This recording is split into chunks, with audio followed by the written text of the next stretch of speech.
y actualmente no ha tenido ningún éxito. El juicio de amparo contra autoridades universitarias, el juicio de amparo contra organismos públicos descentralizados, esos sí son autoridad, y que los jueces de distrito no los quieren ver como autoridad. En algunos casos sí, en algunos casos no, según depende del estado de ánimo. Total, los jueces de distrito tienen jurisprudencia para negar, para desechar y para declarar procedente. Entonces, ahí depende del juez de distrito. Si tiene una mentalidad garantista, dice sí. Si tiene una mentalidad restrictiva, dice no. Ejemplo, por coincidencia, fíjense lo que es la historia. 1947, esta universidad se interpone un juicio de amparo y se gana por primera vez. Después de ahí le viene casi como 30 años después la Nicolaita, segundo amparo, tercer amparo lo gana la Universidad Nacional Autónoma de México. Vuelve a coincidir en la historia hace unos 3, 4 años, la Nicolaita, la UDG y la UAPCO, y los tres contra una determinación por la elección de un rector. Aquí en Oaxaca, en el amparo que interpone el perdedor, el candidato perdedor, se sobresee. El de Guadalajara se niega y el de la Nicolaita se concede. O sea, hay 3 aspectos muy importantes. Se ejerce el recurso de revisión, la facultad de atracción, la Corte dice, esto me interesa y lo voy a resolver, pero lo voy a resolver para negarlo. Entonces, habíamos dado escasamente 3 pasos adelante y retrocedimos 5 por las decisiones de una sala que no entiende que la autoridad debe de ser más amplia para proteger derechos humanos de los gobernados, y que los organismos públicos descentralizados como la universidad, aunque se llamen autónomas, sí son parte de una autoridad. Otro aspecto que quedó en lo mismo y peor, causales de improcedencia. Teníamos 18, más las de la Constitución, más las de la jurisprudencia, se hacían un número considerable. ¿Qué es una causal de improcedencia? Es una trampa procesal para que caiga un quejoso y se le niegue el amparo, para que se sobresea. Es decir, ni siquiera se le niega, sino se abstiene el juez de entrar al fondo del asunto. Eran 18, ahora son 23, más las que entren en la jurisprudencia, van a ser muchas. Entonces, ¿el juicio de amparo se está haciendo un juicio inaccesible? Pues claro que sí, porque se están aumentando más causales de jurisprudencia, perdón, de improcedencia. Una cosa que yo veo innecesaria aquí es pleno de circuitos. Eso creo que no tiene ninguna trascendencia para el amparo. Facultad de asuntos prioritarios que le interesen a la Corte. Tampoco. La Corte va a decidir qué amparo le interesa y qué amparo no. Y por lo regular a la Corte no le interesa nada. Cuando se ejerce la facultad de atracción, le pone 1000 pretextos porque dice, tenemos mucho trabajo, somos 11 ministros y no podemos resolver tantos asuntos. Entonces, colegiados, y empiezan, la ley dice una cosa y ellos hacen otra, hacen un acuerdo general y dicen que lo resuelve el colegiado. La Corte difícilmente va a ejercer esto, y además no a favor de un ciudadano de a pie, común y cualquiera. Esto va a ser cuando tenga interés de plano, porque hay mucho dinero, porque hay un interés político, qué sé yo. Lo negativo de la ley de amparo y de las reformas constitucionales, que se quita del mapa el amparo agrario. Nosotros sabíamos que había 2 libros, del amparo en general y del amparo agrario. Bueno, se quitó el amparo agrario, no hay amparo agrario, y va a entrar la materia agraria va a entrar bajo los regímenes del amparo administrativo, que es de estricto derecho. ¿Qué era el amparo agrario? O sea, era el único medio de defensa que tenía el sector más desprotegido de nuestro país para la defensa de sus derechos. Me acuerdo que en esa época, hace 10 años, cuando se propuso esto, se nos pidió a los tribunales superiores, a los tribunales agrarios, que mandáramos una propuesta para la reforma del amparo. Y ahí muchos ilusos empezaron a mandar propuestas y a participar, y todos empezando haciendo ponencias y etcétera. Cuando vamos abriendo esto, ninguna fue tomada en cuenta, al contrario, se borró el amparo agrario en un país eminentemente agrarista. El 80% del suelo es agrario. Vaya, en el estado de Jalisco, que es un estado muy próspero, es eminentemente agrarista.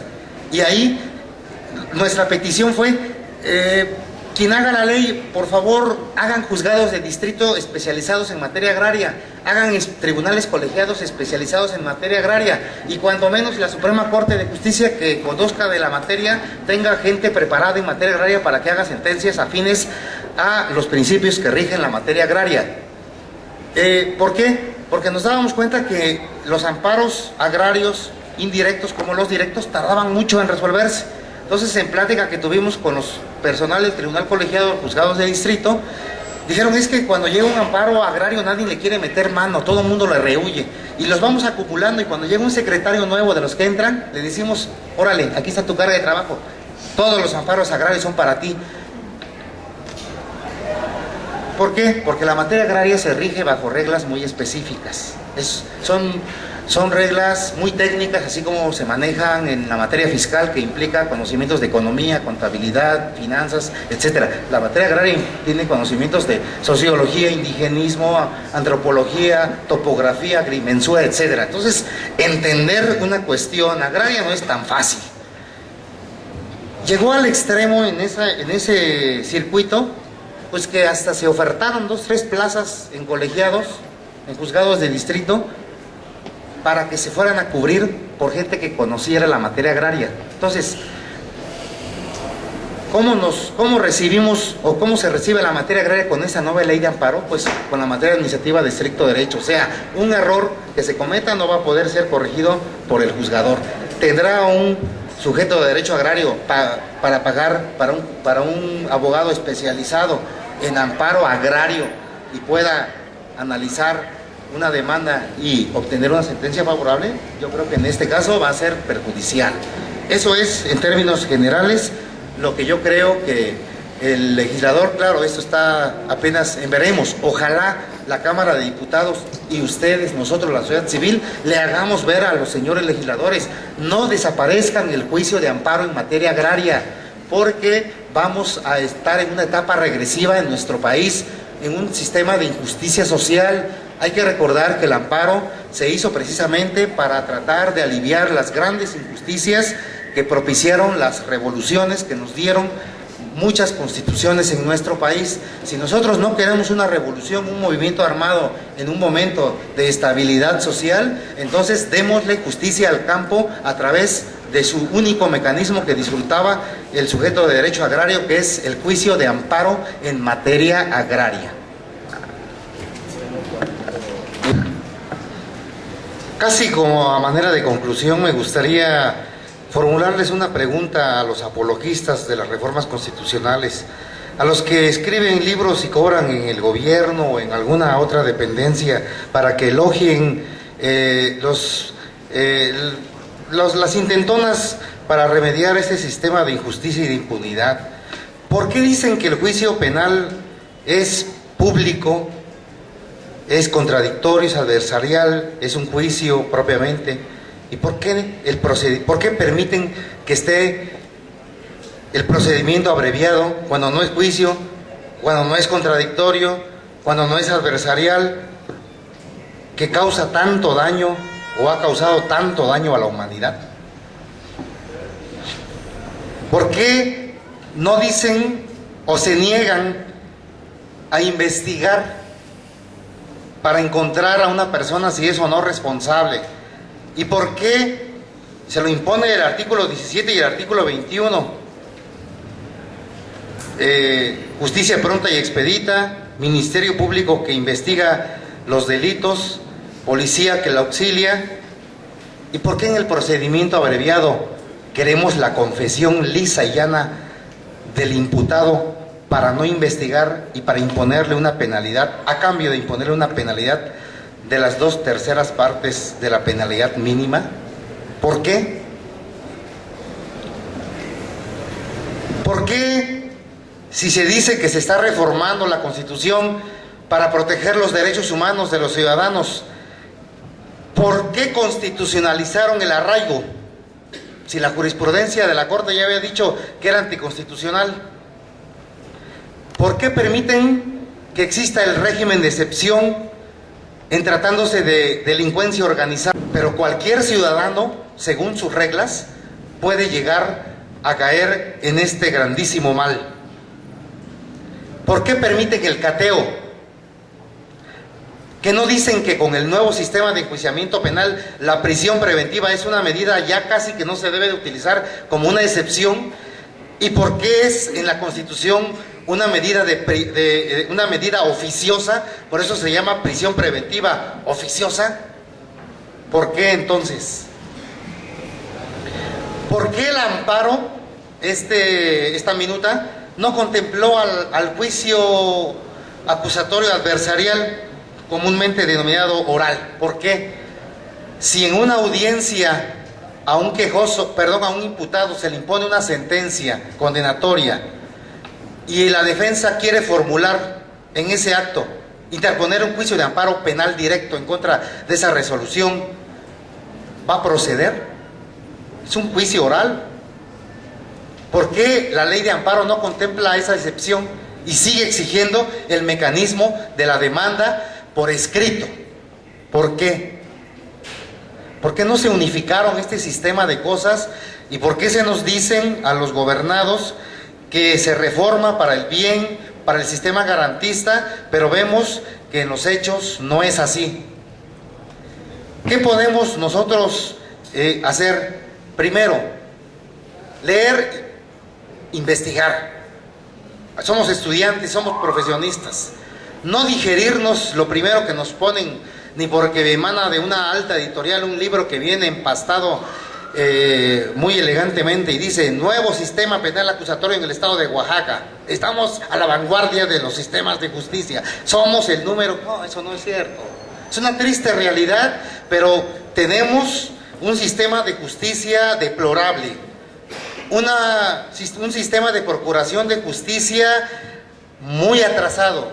Y tenemos una policía muy corrupta y deficiente. Se lo comenté aquí al autor de esa reforma constitucional, el doctor Moisés Hernández. Le pregunté cuando se sentó precisamente en esta silla: doctor, ¿usted qué hizo esto o soñó con esto? ¿Le preguntó usted al secretario de Hacienda cuánto iba a costar la implementación de este sistema en el país? Me dijo no. Ahora, ¿sabe usted cuánto va a costar nada más el puro simulacro? Me dijo, pues tengo una idea más o menos.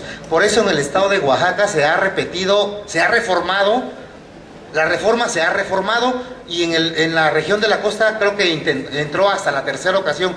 Aquí en Valles Centrales ni siquiera he visto una intentona de que se esté construyendo una sala de audiencias. Me preocupó lo que pasa en mi facultad y me fui a la sala de audiencias de esta universidad a ver cómo estaba. Me encontré con un basurero, con una bodega de muebles nuevos, cerrados, pero no es una sala de audiencias. Yo pensaba encontrar ahí un maestro impartiendo clase, enseñando cómo es que claro, la oralidad pocos abogados van a tener el gusto de llegar a eso, porque está el procedimiento abreviado y ahí se va a caer todo, o en la mediación o en la conciliación. Con esas actitudes, como decía el maestro David Rodríguez, queremos cambiar, pasar de un sistema a otro. Bueno, se dice fácil, pero es como decir: deja el cigarro, deja el vicio, deja el alcoholismo, deja el hábito de no estudiar, etcétera, etcétera. Pues no podemos cambiar tan fácilmente un sistema que llevamos años, que somos parte de una tradición eminentemente escrita, y se nos dice ahora es un sistema inquisitivo. Eso sabemos que no es cierto. Nuestra Constitución prevía que el juicio del que ahora se avergüenzan los apologistas ya era público, ya era contradictorio, ya era acusatorio, pero no se llevaba a cabo porque el juez no quería salir de su privado, estaba encerrado, o es más, llega a mediodía y no quiere presidir una audiencia, no quiere ver a la persona que va a ser sentenciada. Ministerio Público no quiere investigar, o investiga, pero investiga lo que le conviene. La policía está por los suelos completamente. Con esa misma policía vamos a investigar ahora. Con esa misma policía vamos a cambiar, con ese mismo juez, con ese mismo Ministerio Público, con esta misma defensa en nuestro caso, que no nos gusta, que mentimos, que improvisamos, que etcétera, etcétera, etcétera, etcétera. El sistema no es el malo, ni las leyes. El problema es de los hombres, de los sujetos que intervenimos en la justicia. El juez que pide dinero, el Ministerio Público que no investiga, la policía que no hace las cosas como le manda la ley, etcétera, el abogado que avienta un asunto. Entonces, yo creo que lo que conviene en este caso es, primero, conocer. Vamos a conocer el procedimiento abreviado. para que ya no nos sigan diciendo más del sistema, de la novedad del enjuiciamiento penal, acusatorio. Suena bonito, pero no es así.